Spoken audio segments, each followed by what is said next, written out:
नमस्कार दोस्तों, मेरे चैनल हॉन्टिंग हॉरर शो में आपका बहुत बहुत स्वागत है। दोस्तों, आज की कहानी तंजानिया द्वीप के नाइट डीमन के बारे में है। एक दुष्ट प्राणी हिंद महासागर में पेम्बा के तंजानिया द्वीप पर घूम रहा है। यह आकार बदल सकता है, कभी कभी चमगादड़, कभी कभी इंसान जैसा रूप। यह रात में बाहर निकलना पसंद करता है, लेकिन कुछ लोग कहते हैं कि उन्होंने इसे दिन में देखा है। तो चलिए अब समय बर्बाद न करते हुए कहानी शुरू करते हैं। साल 2013 था जब मैं पेम्बा के रहस्यमय और एकांत तंजानिया द्वीप की यात्रा पर निकला था। मेरा प्रारंभिक उद्देश्य द्वीप की समृद्ध संस्कृति और इतिहास का पता लगाना था, लेकिन वहां मुझे जो मिला उसने मुझे आतंक और डर की भयावह खाई में धकेल दिया। इंडियन ओशन के नीले पानी में बसा पेम्बा लुभावनी सुंदरता का स्थान था। इसकी हरी भरी पहाड़ियां, लहराते ताड़ के पेड़ और प्राचीन समुद्र तट स्वर्ग की तलाश कर रहे यात्रियों को आकर्षित करते हैं।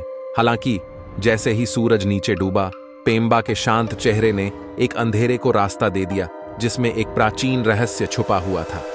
जैसे ही मैं अपने आरामदायक आइलैंड वाले बंगले में बस गया, मैं शैतानी या उसिकू द नाइट डीमन की कहानियों से प्रभावित हुए बिना नहीं रह सका। आइलैंड में रहने वाले लोगों ने एक अलौकिक सत्ता की कहानियां बताते थे जो रात की आड़ में उभरी थी। उसकी भयानक उपस्थिति एक अस्थिर सन्नाटे में डूबी हुई थी। नाइट डीमन को दुर्भाग्य का अग्रदूत, आसन्न विनाश का शगुन कहा जाता था। स्थानीय लोगों ने जीव के साथ भयानक मुठभेड़ों की बात करते हुए इसे लाल आंखों और लंबे अंगों वाली एक छायादार आकृति के रूप में वर्णित किया। उन्होंने दावा किया कि इसकी मात्र उपस्थिति सबसे बहादुर आत्माओं को एक अज्ञात आतंक में डुबो देगी। हालांकि मैंने इन कहानियों को महज लोक कथा कहकर खारिज कर दिया, लेकिन जैसे ही आइलैंड पर मेरी पहली रात का सूरज डूबा, मेरे भीतर बेचैनी की भावना बढ़ने लगी। उस भयानक रात में मैं एक भयानक शांति से जाग गया जो हवा में भारी लग रही थी। चंद्रमा की हल्की रोशनी मेरी खिड़की से छनकर पूरे कमरे में बेचैन करने वाली छाया डाल रही थी। भय की एक अटल भावना मुझ पर हावी हो गई और मुझे एहसास हुआ कि मैं अकेला नहीं था। वहां मेरे बिस्तर के नीचे नाइट डीमन खड़ा था। इसका रूप मानव आकार का एक विचित्र विरूपण था। इसके अंग लंबे और मुड़े हुए थे। इसकी आंखें जलते अंगारों की तरह चमक रही थीं, जो इतनी तीव्रता से मेरी आत्मा में ढंस रही थीं कि मैं भय से स्तब्ध हो गया था। मैं हिल नहीं सकता था, चिल्ला नहीं सकता था। मैं राक्षस की बुरी नजर में फंस गया था। जैसे जैसे वह करीब आ रहा था, मेरा दिल मेरे सीने में जोर जोर से धड़कने लगा। उसकी सांस एक भयावह फुसफुसाहट थी जिसने मेरी रीढ़ को ठंडा कर दिया। नाइट डीमन ने मुझे घेर लिया। उसकी हरकतें अप्राकृतिक और शिकारी दोनों थीं। ऐसा लग रहा था कि यह मेरे डर को दूर कर रहा है, उस आतंक का आनंद ले रहा हूं जिसने मुझे जकड़ लिया है। मैं इसकी दुर्भावना को अपने अस्तित्व में घुसता हुआ महसूस कर सकता था। एक ऐसा अंधेरा जो मुझे पूरी तरह से खत्म कर देने की धमकी दे रहा था। जैसे जैसे वह करीब आया, राक्षस ने ऐसी भाषा में मंत्रोच्चार करना शुरू कर दिया जिसे मैं समझ नहीं सका। इसके शब्द कंठस्थ ध्वनियों और भयानक मंत्रों का कोलाहल थे जो मेरी रीढ़ में सिहरन पैदा कर देते थे। हर गुजरते पल के साथ कमरा ठंडा होता गया और हवा एक अलौकिक ऊर्जा से घनी होती गई। दीवारें बंद होती दिख रही थीं। उनकी परछाइयां द्वेषपूर्ण उल्लास के साथ नृत्य कर रही थीं।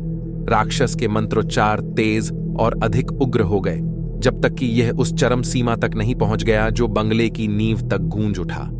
जीवित रहने की बेताब कोशिश में मैंने पूरी इच्छा शक्ति जुटाई और राक्षस की पंगु पकड़ से मुक्त होने में कामयाब रहा। रात भर चलने वाली चीख के साथ मैं बिस्तर से कूद गया और कमरे से भाग गया और उस आतंक को पीछे छोड़ दिया जिसने मुझे सताया था। मैं चांदनी अंधेरे में लड़खड़ाता हुआ चला गया। मेरा दिल मेरे सीने में धड़क रहा था। द्वीप की एक समय परिचित सुंदरता एक अवास्तविक और बुरे सपने वाले परिदृश्य में बदल गई थी। ऐसा लग रहा था कि पेड़ द्वेषपूर्ण रहस्य फुसफुसा रहे थे और मेरे पैरों के नीचे की रेत रेत की तरह खिसक गई थी, जो मुझे पूरी तरह निगल जाने की धमकी दे रही थी। मैं जानता था कि मुझे राक्षस के निरंतर पीछा से बचना होगा, इसलिए मैं जीवित रहने की मौलिक प्रवृत्ति से प्रेरित होकर भागा। रात अंतहीन लग रही थी और दूर तक राक्षस की हंसी गूंज रही थी, जो उस भयावहता की याद दिलाती थी जो मेरा पीछा कर रही थी। जैसे जैसे मैं रात्रि दानव से बचने के लिए द्वीप पर घूमता रहा, दिन हफ्तों में बदल गए। मैंने जो निरंतर आतंक देखा, उससे मेरा एक समय संशयग्रस्त मन टूट गया था। मैंने द्वीपवासियों के बीच शरण ली, जिन्होंने एक ऐसे अभिशाप के बारे में बात की थी जिसने पीढ़ियों से पेम्बा को पीड़ित किया था। उन्होंने दावा किया कि यह अभिशाप एक प्राचीन रीति रिवाज के खराब हो जाने से पैदा हुआ था, दुष्ट ताकतों के साथ एक समझौता जिसने द्वीप को शाश्वत अंधकार की ओर धकेल दिया था। उन्होंने मुझे चेतावनी दी कि नाइट डेमन शाप के प्रकोप का अग्रदूत था, एक ऐसी शक्ति जो उन लोगों की आत्माओं पर दावा करना चाहती थी जिन्होंने रात होने के बाद द्वीप पर पैर रखने की हिम्मत की थी। जैसे जैसे मैं द्वीप के अंधेरे इतिहास में गहराई से उतरा, मुझे एहसास हुआ कि नाइट डेमन एक बहुत गहरी और अधिक घातक बुराई का प्रकटीकरण मात्र था, जिसने सदियों से पेम्बा को परेशान किया था। नाइट डीमन की निरंतर खोज ने मेरी विवेक शक्ति को कमजोर कर दिया और मैंने वास्तविकता और भ्रम के बीच की सीमाओं पर सवाल उठाना शुरू कर दिया। मैं रात के सन्नाटे में जाग जाता था। मेरा शरीर रहस्यमय प्रतीकों से ढका हुआ था। मेरा दिमाग द्वीप के शापित अतीत के परेशान करने वाले दृश्यों से ग्रस्त था। मैंने विचित्र अनुष्ठान, मानव बलि और उन लोगों के व्यथित चेहरे देखे जो अभिशाप के शिकार हो गए थे। जीवित और मृत के बीच की रेखा धुंधली हो गई और द्वीप ही मेरे खिलाफ साजिश रचने लगा। इन्हीं तीव्र दृश्यों में से एक के दौरान मुझे सच्चाई का पता चला। पेम्बा के अभिशाप को केवल द्वीप के भीतर के अंधेरे का सामना करके ही तोड़ा जा सकता था। रात्रि दानव मात्र नहीं था, एक द्वेषपूर्ण इकाई। यह द्वीप की अपनी पीड़ा का प्रतिबिंब था। नए दृढ़ संकल्प के साथ मैं अभिशाप के स्रोत का सामना करने के लिए एक विश्वासघाती यात्रा पर निकल पड़ा। यह मुझे पेम्बा के दिल में एक छिपी हुई गुफा तक ले गया, जहां द्वीप के अंधेरे रहस्य बहुत ही चट्टान और मिट्टी से जुड़े हुए थे। गुफा के अंदर मुझे प्राचीन वेदियों और मुड़े हुए प्रतीकों की एक भयानक झांकी का सामना करना पड़ा। रात्रि दानव मेरे सामने खड़ा था। उसका रूप बदल रहा था और विकृत हो रहा था, जैसे कि वह कोई मृगतृष्णा हो। वह हंसा, एक ठंडी ध्वनि जो गुफा में गूंज उठी।